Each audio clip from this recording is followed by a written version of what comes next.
तो friends, welcome to our channel Satya DS classes. तो चलिए स्टार्ट करते हैं। जनवरी 2026 की करंट अफेयर्स की क्रॉनिकल की ये तीसरी क्लास होगी और इस क्लास में जो कंटेंट है वो नवंबर 2025 का है। तो चलिए स्टार्ट करते हैं विज्ञान और प्रौद्योगिकी से। पहला है, भारत द्वारा 2026 में पहला वाणिज्यिक पीएसएलवी लॉन्च किया जाएगा। पहला वाणिज्यिक पीएसएलवी का मतलब क्या है? वाणिज्यिक का मतलब होता है पूरी तरह से उद्योग पर आधारित, और पीएसएलवी यानी कि पोलर सैटेलाइट लॉन्च व्हीकल। ठीक है, भारत जल्द ही अपना पूरी तरह से उद्योग आधारित पीएसएलवी रॉकेट लॉन्च करेगा जो ओशनसेट उपग्रह को कक्षा में स्थापित करेगा। एचएल और एलएनटी ने पूरे पीएसएलवी रॉकेट का स्वतंत्र निर्माण किया है। तो जो पीएसएलवी रॉकेट का इस बार निर्माण किया है वो एचएल और एलएनटी ने किया है। एचएल यानी कि हिंदुस्तान एरोनॉटिक्स लिमिटेड, एलएनटी का मतलब होता है लार्सन एंड टूब्रो। इन दोनों ने पीएसएलवी को बनाया है। इस बार HL and LNT consortium 5 PSLV XL rocket के निर्माण के लिए 2022 में इसरो के साथ अनुबंधित हैं। आप जानते हैं, चाहे पीएसएलवी हो, चाहे जीएसएलवी हो या एसएसएलवी हो, इन सब का निर्माण इसरो द्वारा ही किया जाता था। लेकिन 2022 में इसरो ने प्राइवेट सेक्टर को भी चांस दिया और प्राइवेट सेक्टर में एचएल और एलएनटी ने पीएसएलवी रॉकेट का स्वतंत्र निर्माण कर भी दिया जो 2026 में लॉन्च भी हो जाएगा। ठीक है, पीएसएलवी की बात करें तो पीएसएलवी रॉकेट इसरो का एक भरोसेमंद सफल अंतरिक्ष लॉन्च वाहन है। और एसएसएलवी की बात करें तो एसएसएलवी प्रोडक्शन तकनीकी भी एचएल को पूरी तरह से हस्तांतरित कर दी गई है। किसके द्वारा? इसरो के द्वारा। नेक्स्ट है, विश्व क्रोनिक ऑब्स्ट्रक्टिव पल्मोनरी डिजीज दिवस कब मनाया जाता है? तो ये नवंबर मंथ के तीसरे बुधवार को मनाया जाता है। इस बार कब मनाया गया? 19 नवंबर को। विश्व सीओपीडी दिवस के अवसर पर सांस फूलने वाली बीमारी सीओपीडी के प्रति जागरूकता बढ़ाने पर जोर दिया गया। इसकी थीम क्या है? तो इसकी थीम है सांस फूल रही है तो सोचिए सीओपीडी। सीओपीडी का मतलब समझते हैं आप, क्रॉनिक ऑब्स्ट्रक्टिव पल्मोनरी डिजीज। ठीक है, यानी कि इसकी थीम है short a breath think COPD. Next, Google का एआई मॉडल जेमिनी 3.0 लॉन्च किया गया है। तो जो जेमिनी है ये किसका है? गूगल का है। जो जेमिनी है ये टेक्स्ट, चित्र, वीडियो, ऑडियो और कोड इन सबको एक साथ प्रोसेस कर सकता है। अगला है, अमेरिका में पहली बार H5N5 बर्ड फ्लू का मानव संक्रमण देखा गया है। कहाँ पर? अमेरिका में। ये जो H5N5 है ये पहले केवल पक्षियों और जानवरों में पाया जाता था, सामान्य रूप से जलीय पक्षियों में। पर इस बार क्या हुआ है, क्या नया है? तो इस बार मानव में संक्रमण देखा गया है। कहाँ पर? अमेरिका में। नेक्स्ट है, अमरावती में होगा क्वांटम संचार केंद्र का निर्माण। कहाँ पे होगा? अमरावती में होगा। कौन करेगा? तो सी डॉट ने इसके लिए आंध्र प्रदेश सरकार से समझौता किया है। इसका उद्देश्य डिजिटल सुरक्षा सुनिश्चित करना है। किसका? क्वांटम कम्युनिकेशन सेंटर का। सी डॉट की अगर हम बात करें तो सी डॉट का जो पूरा नाम है वो है centre for development of telematics. इसे हम हिंदी में दूर संचार विकास केंद्र भी कहते हैं। ठीक है कहाँ पे इसका मुख्यालय सी डॉट का? तो नई दिल्ली में है। 1984 में इसकी स्थापना होती है। अगला है कि भारत की एंटी माइक्रोबियल प्रतिरोध के खिलाफ नई रणनीति जारी की गई है।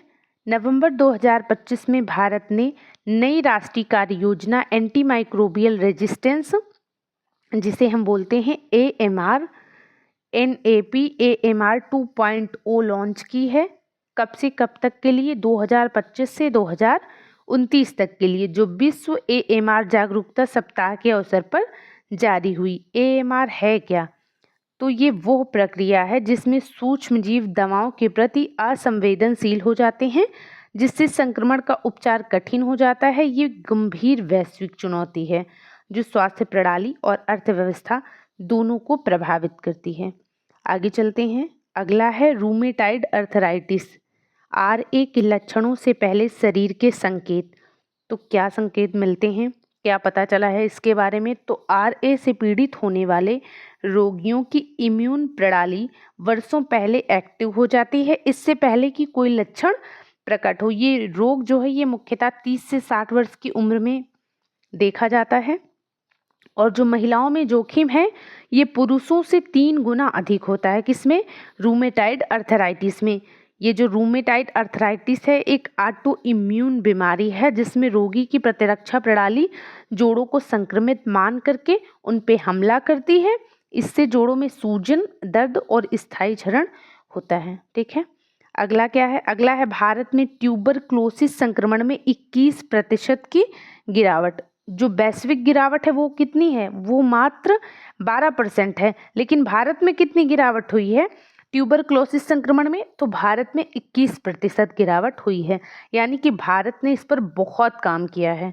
ठीक है, WHO के ग्लोबल टीबी रिपोर्ट के अनुसार भारत ने टीबी संक्रमण को तेजी से कम करने में विश्व का नेतृत्व किया है। ठीक है, 2015 में प्रति लाख जनसंख्या पर 237 नए टीबी मामले थे। कब? 2015 में। अभी कितने हैं? 2024 में घट करके 187 हो गए हैं। क्या जो नए टीबी मामले हैं 2024 में कितने हो गए हैं? 187। कितने में? प्रति लाख जनसंख्या पर। ठीक है, उपचार कवरेज की बात करें तो 2015 में 53% लोगों को उपचार प्राप्त हो जाता था। अभी 2024 में 92%, 92% जो कवरेज जो है वो बढ़ गया है। ठीक है, मरीजों की संख्या की बात करें तो 2024 में 27 लाख अनुमानित नए मामले आए, जिनमें से 26.18 लाख का निदान जो है सफल रहा, और ये बहुत बड़ी उपलब्धि है। ठीक है, मृत्यु दर की बात करें तो 2015 की जो मृत्यु दर थी वो प्रति लाख 28 थी, लेकिन 2024 में कितनी हो गई है? 21 हो गई है। ठीक है, तो घट गई है। इस पे भारत ने बहुत काम किया है। जो इलाज की सफलता दर है वो भी 90% है। ठीक है, टीबी मुक्त भारत अभियान ने दिसंबर 2024 में बड़े पैमाने पर स्क्रीनिंग और निदान में क्रांतिकारी बदलाव किए हैं। बड़े पैमाने पर का मतलब 19 करोड़ लोगों की स्क्रीनिंग वगैरह की गई है। नेक्स्ट है भारत में फंगल संक्रमणों की बढ़ती चुनौती। जो भारतीय चिकित्सा अनुसंधान परिषद है ICMR, यानी कि Indian council of medical research. ठीक है, ICMR Indian council of medical research कहाँ पे है? नई दिल्ली में है। ठीक है, ICMR ने अपने विशेष फंगल लैब नेटवर्क जिसको बोलते हैं माइकोनेट को व्यापक संक्रामक रोग अनुसंधान और निदान प्रयोगशाला नेटवर्क में सम्मिलित करने की घोषणा की है। किसने की है? ICMR ने की है। अंदाजा है कि भारत में फंगल संक्रमण की वार्षिक घटनाएं टीबी से भी अधिक हो सकती हैं। आप समझ सकते हैं कि ये कितनी गंभीर समस्या बन सकती है। फंगल संक्रमण कैसे फैलते हैं? तो फंगी द्वारा फैलते हैं, और ये सतही और गहरे दोनों हो सकते हैं। सतही का मतलब जैसे त्वचा और नाखून को प्रभावित करें, गहरे जैसे फेफड़े प्रभावित हो जाएं, ब्लड प्रभावित हो जाए, और भी अन्य अंग जो प्रभावित हों। विशेष रूप से इम्यूनो डिप्रेस्ड मरीजों में खतरनाक होते हैं। ये जो संक्रमण होता है, इन्फेक्शन जिसे हम कहते हैं, जैसे कैंसर पेशेंट हो गए, HIV पेशेंट हो गए, और जो अंग प्रत्यारोपण वाले जो बीमारियां होती हैं तो उनमें ये जो संक्रमण है ये बहुत खतरनाक स्तर पर हो सकता है। अगला है गगनयान मिशन मुख्य पैराशूट का सफल परीक्षण।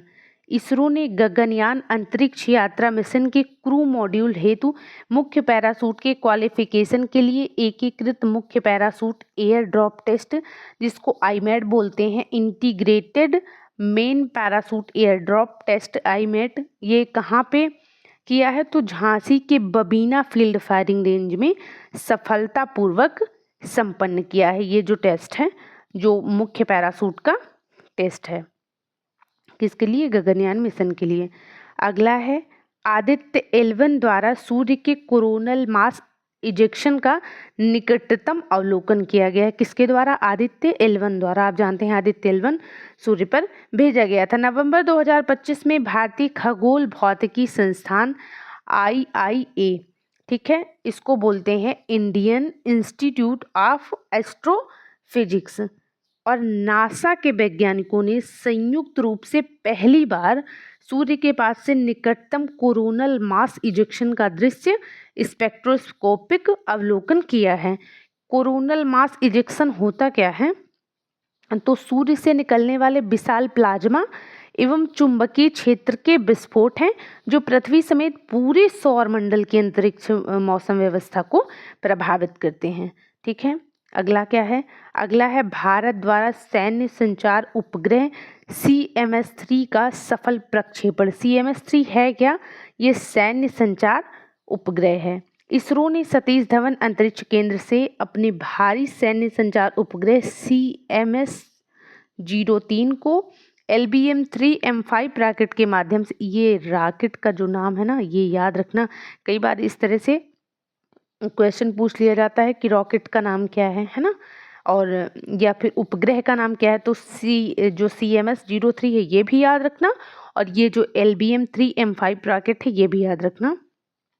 LBM-3M5 रॉकेट के माध्यम से सफलतापूर्वक प्रक्षेपित किया। इस उपग्रह का वजन कितना है? 4400 किलोग्राम है, और ये भारत का अब तक का सबसे भारी संचार उपग्रह है। ठीक है, आगे है पर्यावरण एवं पारिस्थितिकी। सबसे पहले हम जानते हैं चक्रवात सेनेयार के बारे में।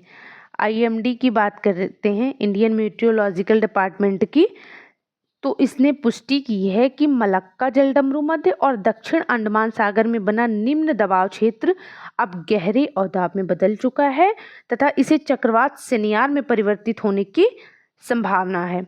ठीक है, तमिलनाडु, आंध्र प्रदेश, केरल, लक्षद्वीप और अंडमान निकोबार में भारी वर्षा और तेज हवाओं की चेतावनी जारी की गई है। ठीक है, तो ये जो स्टेट हैं ये भारत में कहाँ पे हैं ये आप जानते हैं इस तरह से, और यहाँ पे है आपका तमिलनाडु, इस साइड में है आपका केरल, और यहाँ पे स्थिति है आपके लक्षद्वीप की।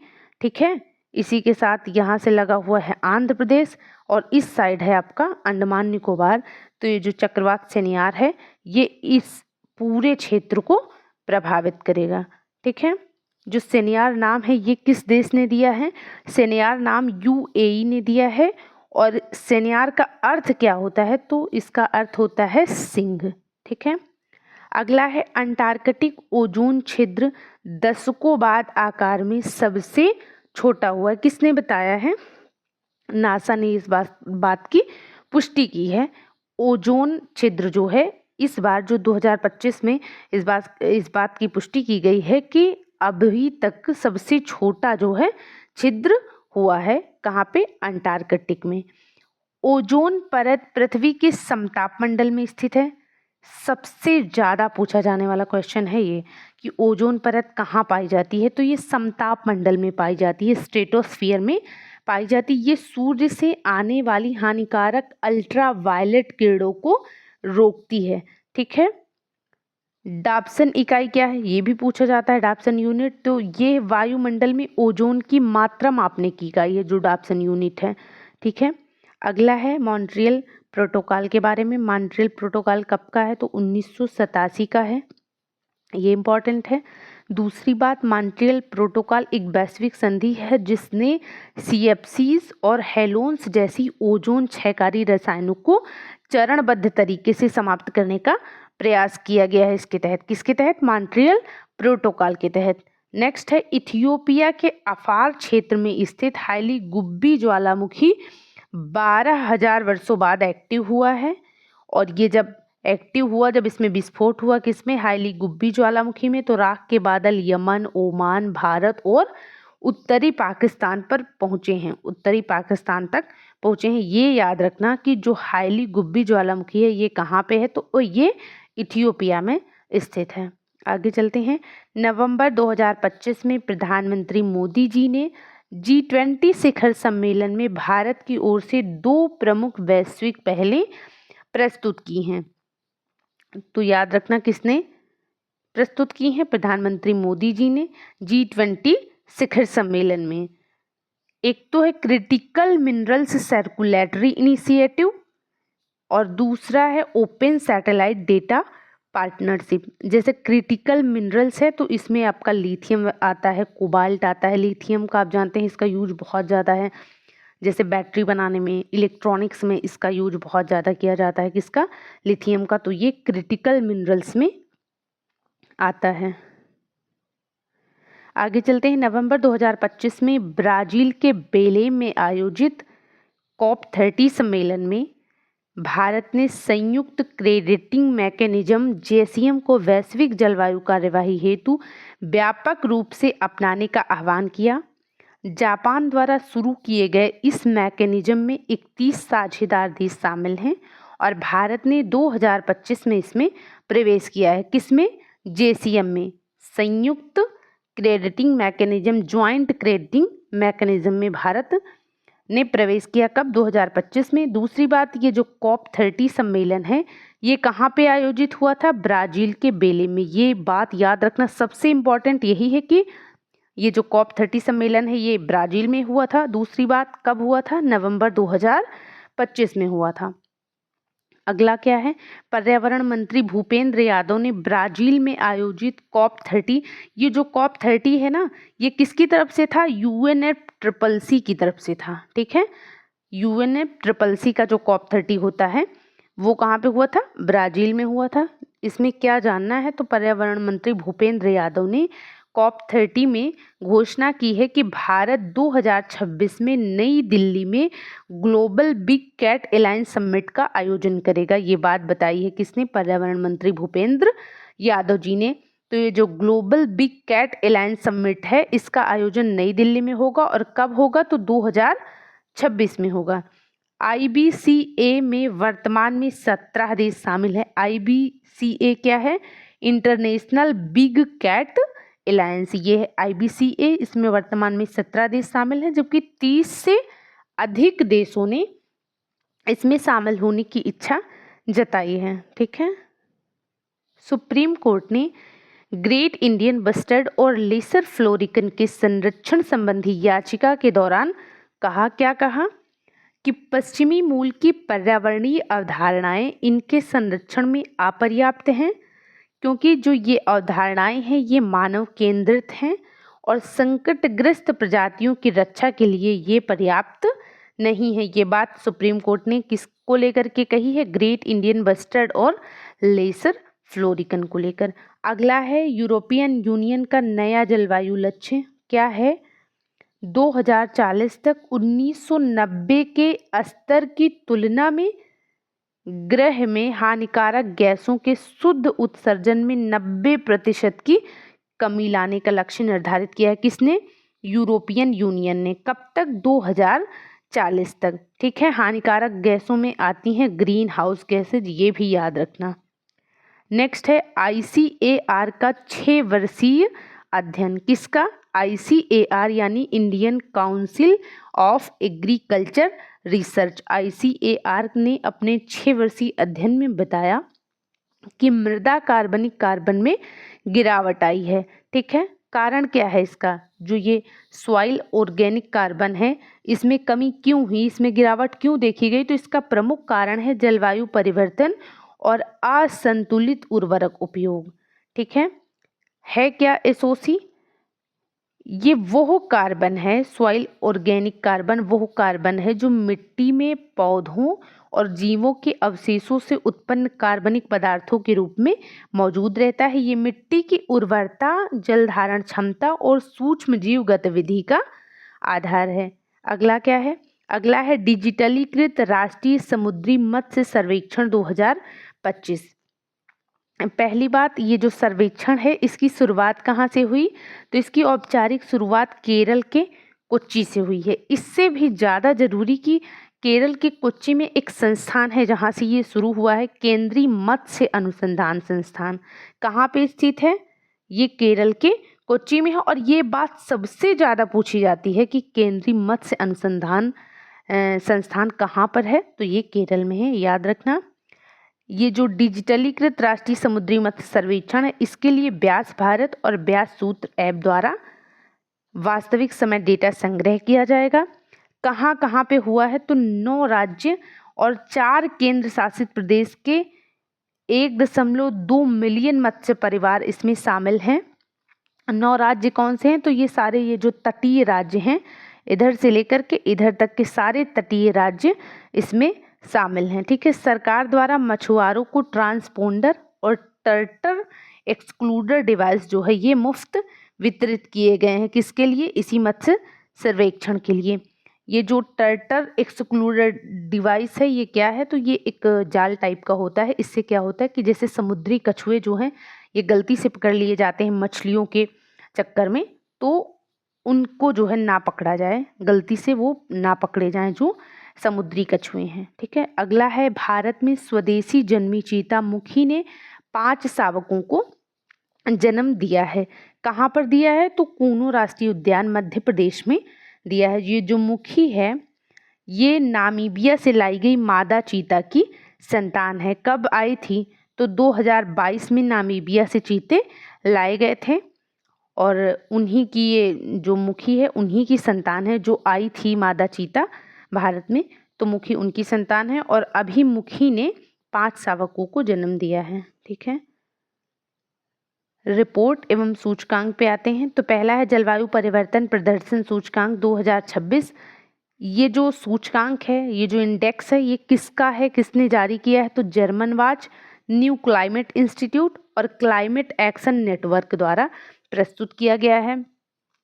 अभी अब इस तरह से मतलब क्वेश्चन का जो ट्रेंड बदला हुआ है, तो ये इस तरह से पूछा जाता है जैसे कि किस संस्थान ने जारी किया। तो पहले क्या होता था कि किसी एक संस्थान के बारे में पूछ लिया जाता था। अभी अगर संयुक्त रूप से 2-3 संस्थानों ने मिलकर के जारी किया है तो उसको भी पूछा जाता है। तो ये भी जानना थोड़ा ज़रूरी हो जाता है कि जैसे 3 संस्थान ने इसको मिलकर जारी किया था। और सर्वश्रेष्ठ प्रदर्शनकर्ता कौन रहा इस सूचकांक में, तो पहले, दूसरे और तीसरे इन तीनों स्थान पे कोई देश है ही नहीं, मतलब किसी की भी आदर्श स्थिति नहीं है। जो 4th रैंक है वो डेनमार्क की है और जो 5th है वो यूनाइटेड किंगडम की है। तो आप जानना चाहेंगे कि भारत की क्या स्थिति है। भारत की स्थिति पहले तो ठीक थी इसमें, लेकिन अभी बहुत खराब हो चुकी है। ठीक है। जो भारत की रैंक है वो कितनी है, 23 है। पिछली रैंक 10th थी, लेकिन इस बार कितनी है, 23 है। और भारत उच्च प्रदर्शनकर्ता से मध्यम प्रदर्शनकर्ता की श्रेणी में आ चुका है। ये सूचकांक 4 श्रेणियों में जलवायु परिवर्तन संबंध प्रदर्शन को मापता है। कौन, ये जो जलवायु परिवर्तन प्रदर्शन सूचकांक है, 4 श्रेणियों में आपका ग्रीन हाउस गैस उत्सर्जन हो गया, नवीकरणीय ऊर्जा है, ऊर्जा उपयोग और जलवायु नीति, ये 4 जो है श्रेणियां हैं। अगला है वैश्विक जलवायु जोखिम सूचकांक 2026। इसे किसने जारी किया है, जर्मन वाच ने जारी किया है। ठीक है। वैश्विक जलवायु जोखिम सूचकांक, ये सूचकांक पिछले 3 दशकों 1995 से 2024 तक की बात कर रहा है, पिछले 30 सालों की बात कर रहा है। ठीक है। ये सूचकांक पिछले 3 दशकों में हुए चरम मौसमी घटनाओं के कारण होने वाले मानवीय और आर्थिक नुकसान के आधार पर देशों की रैंकिंग करता है। कौन, ये जो वैश्विक जलवायु जोखिम सूचकांक है। इस सूचकांक में पहले स्थान पे कौन सा देश है, तो पहले स्थान पे कैरेबियन देश डोमिनिका जो है ये है। ठीक है। डोमिनिका की जो राजधानी है ये रोजो है और डोमिनिका जो है पहले स्थान पर है, जो चरम मौसमी घटनाओं से सर्वाधिक प्रभावित देश है।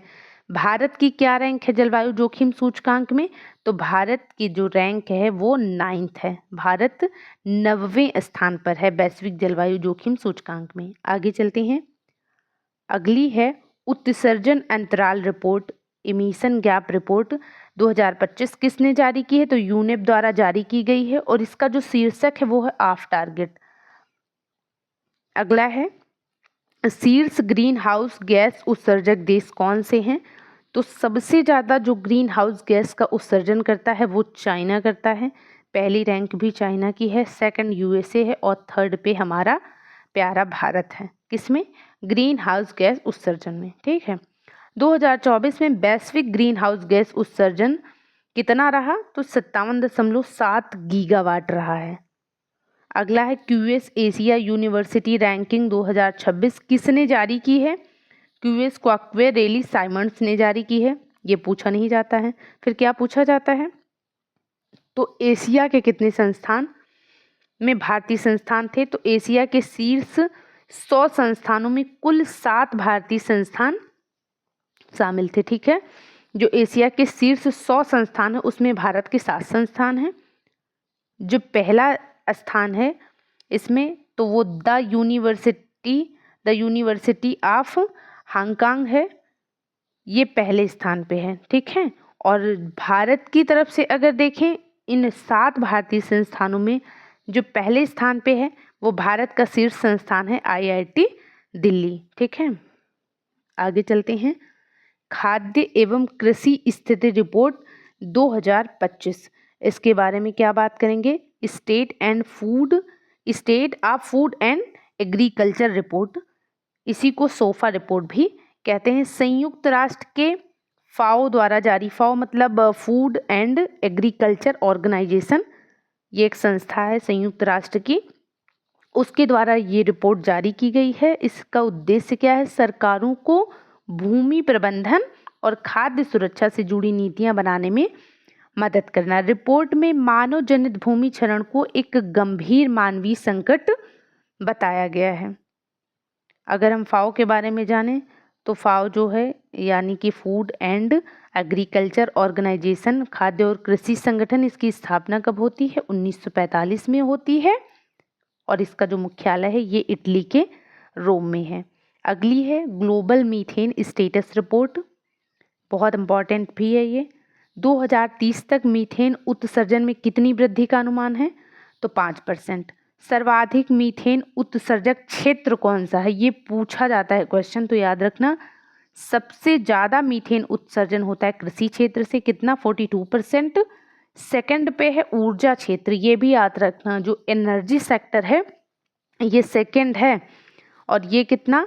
38% उत्सर्जित करता है मीथेन। अगर हम कंट्रीज पे आए, देशों पे बात करेंगे, तो मीथेन का जो उत्सर्जन है सबसे ज़्यादा चाइना में किया जाता है, चाइना द्वारा होता है।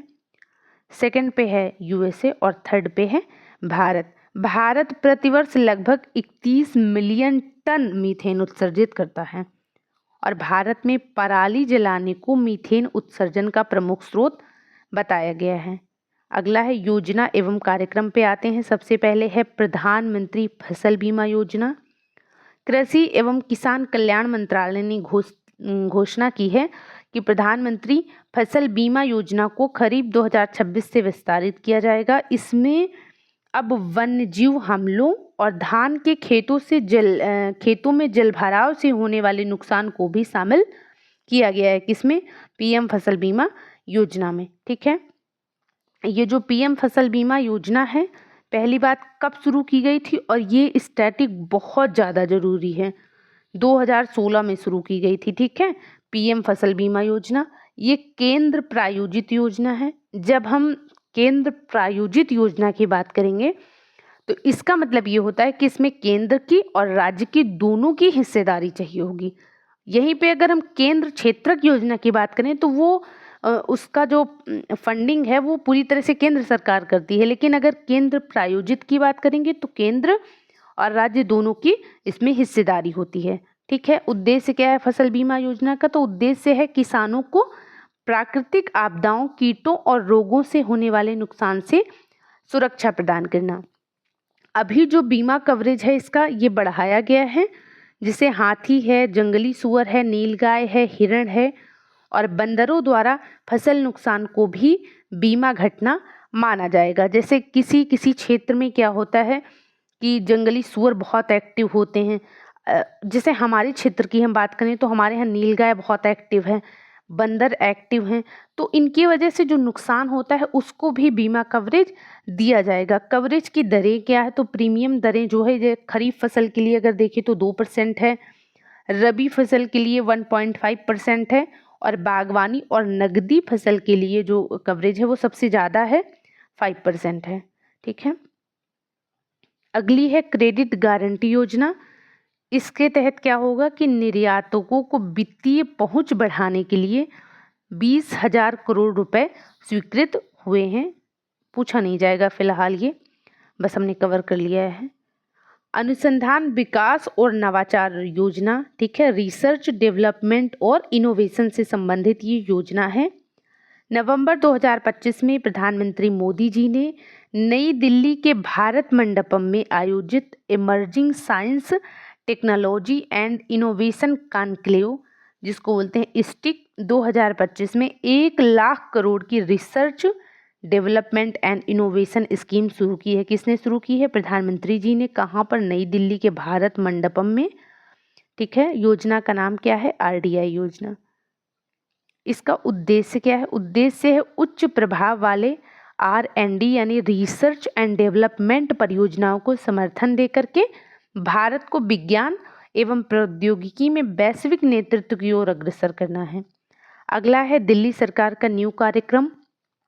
पहली बात ये याद रखना कि ये जो नींव कार्यक्रम है, जो नींव स्कीम है, ये कहाँ की है? दिल्ली सरकार की है। क्या करना चाहती है इसके तहत दिल्ली सरकार? तो ये दिल्ली सरकार की एक अभिनव पहल है जो पारंपरिक रटने की पद्धति को समाप्त करके व्यावहारिक और अनुभव आधारित शिक्षा को बढ़ावा दिया जाएगा। किसके तहत? नींव कार्यक्रम के तहत। ठीक है, इसमें किसको कवर किया जा रहा है? तो कक्षा 8 से लेकर 12 तक के छात्रों को कवर किया जाएगा इसके तहत। ठीक है, कक्षा 8 से 12 तक के छात्रों के लिए तैयार किया गया कार्यक्रम आत्मविश्वास, सृजनशीलता और समस्या समाधान कौशल यानी कि प्रॉब्लम सॉल्विंग स्किल को विकसित करने पर ये केंद्रित है। नींव का फुल फॉर्म क्या है? New era of entrepreneurial ecosystem and vision, ये है नींव।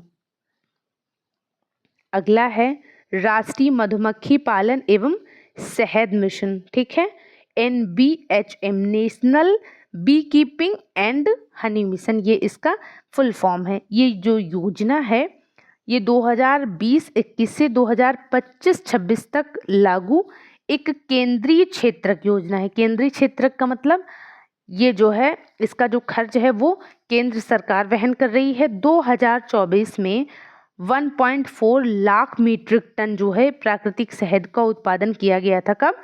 2024 में। भारत विश्व का दूसरा सबसे बड़ा शहद निर्यातक भी है, ये बात याद रखना। अगला है स्वीट रेवोल्यूशन। क्या है? तो भारत सरकार की पहल है, उद्देश्य है मधुमक्खी पालन और शहद उत्पादन को बढ़ावा देना। किसके तहत? स्वीट रेवोल्यूशन के तहत।